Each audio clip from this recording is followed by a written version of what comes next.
E após demissões em massa e cortes severos no orçamento, o governo Trump encerra oficialmente as atividades da Agência Americana para o Desenvolvimento Internacional. A partir de agora, as ações e funções da USAID passam para o guarda-chuva de Marco Rubio, secretário de Estado. Assunto para o correspondente internacional Ivan Kleber. Que comecem os mimimis de ONGs, artistas, personalidades e políticos de esquerda, não é mesmo, Ivan? Boa tarde, bem-vindo. Olá, Tawane, e uma saudação especial à audiência do Jornal da Oeste. Isso mesmo, o mimimi, como você colocou aí, começou já faz algum tempo, não é? Mas ontem foi o dia que oficialmente a USAID encerrou suas atividades, ela que foi implementada lá nos anos 60 pelo presidente Kennedy. Veja bem, e tinha um escopo bem definido de canalizar a ajuda dos Estados Unidos para países que necessitavam, para comunidades que necessitavam. Infelizmente, com o passar dos anos, a USAID foi utilizada para outros propósitos, incluindo a implementação de uma agenda de partidos e governos de esquerda mundo afora com o dinheiro de dos pagadores de impostos americanos. Como o Marco Rubio, secretário de Estado, colocou ontem, ele definiu que chegou ao fim a era em que os pagadores de impostos dos Estados Unidos bancavam políticas falidas mundo afora. Foi esse o termo que ele utilizou, e como você bem trouxe, então, dos 13 mil funcionários que a USAID tinha, aproximadamente 12 mil, 11 mil foram demitidos, os que ficaram agora estão sob a batuta do secretário de Estado, Marco Rubio.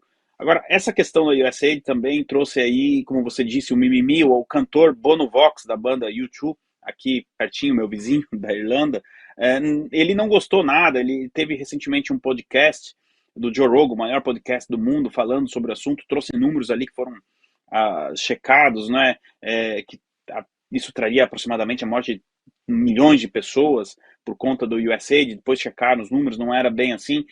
O Bono Vox está falando disso nos últimos dias, parece até que ele era presidente da USAID, tamanho o sentimento dele pelo fechamento da USAID. Mas eu gostaria de destacar aqui que o encerramento das operações da USAID também uniu, olha só, Barack Obama e George Bush, e expôs um pouco daquilo que nós conhecemos no Brasil como Teatro das Tesouras, né, que ficou bem conhecido no Brasil, essa coisa do PSDB e PT. Lá nos Estados Unidos também existia, Tawane, uma espécie de Teatro das Tesouras, que era muito por conta da família Bush no Partido Republicano e da família Clinton barra Obama no Partido Democrata.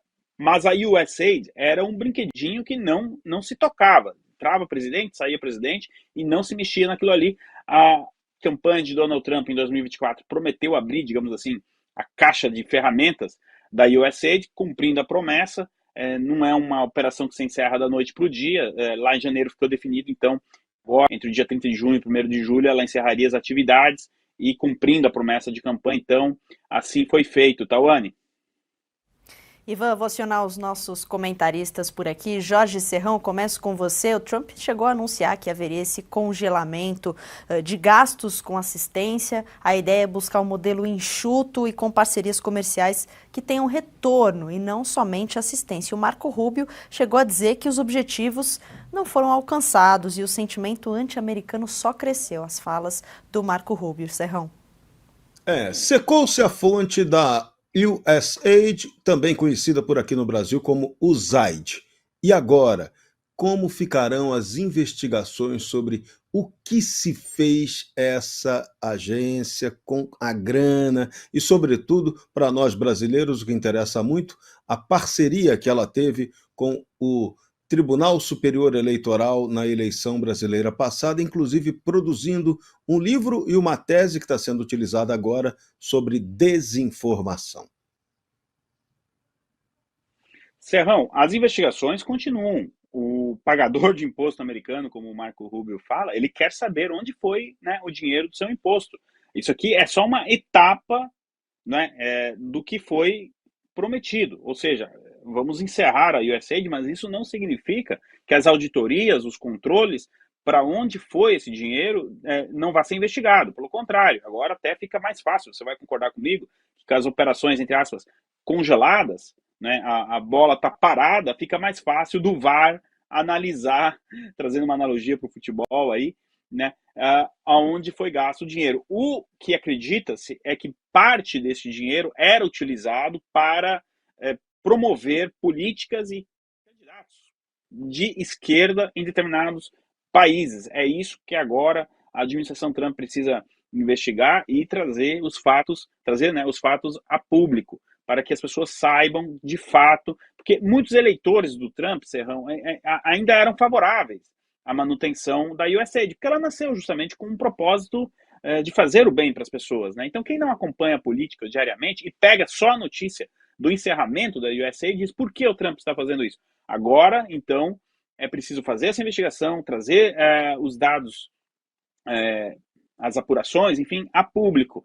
E não surpreenderia, aqui estou no campo ainda das hipóteses, né? Não posso afirmar 100%, mas não seria uma surpresa se tivéssemos, de fato, aí uma operação da USAID promovendo essas agendas no Brasil, também em outros países da América Latina. Agora, os investigadores, enfim, os auditores vão analisar os números, o dinheiro. Olha, é muita coisa, eles têm muito trabalho, viu? A USAID foi fundada lá nos anos 60, mas acredita-se que no final dos anos 70 ela já começou a ser utilizada aí para fins políticos, que não apenas ajudar realmente quem necessitava. É por isso que parte da operação foi para a Secretaria de Estado. Os Estados Unidos ainda pretendem continuar ajudando comunidades mundo afora que necessitam, mas, por exemplo, eu vou apenas dar um exemplo aqui, ações de mudança de sexo para transexuais no Paquistão, talvez seja algo que não seja mais patrocinado pelo governo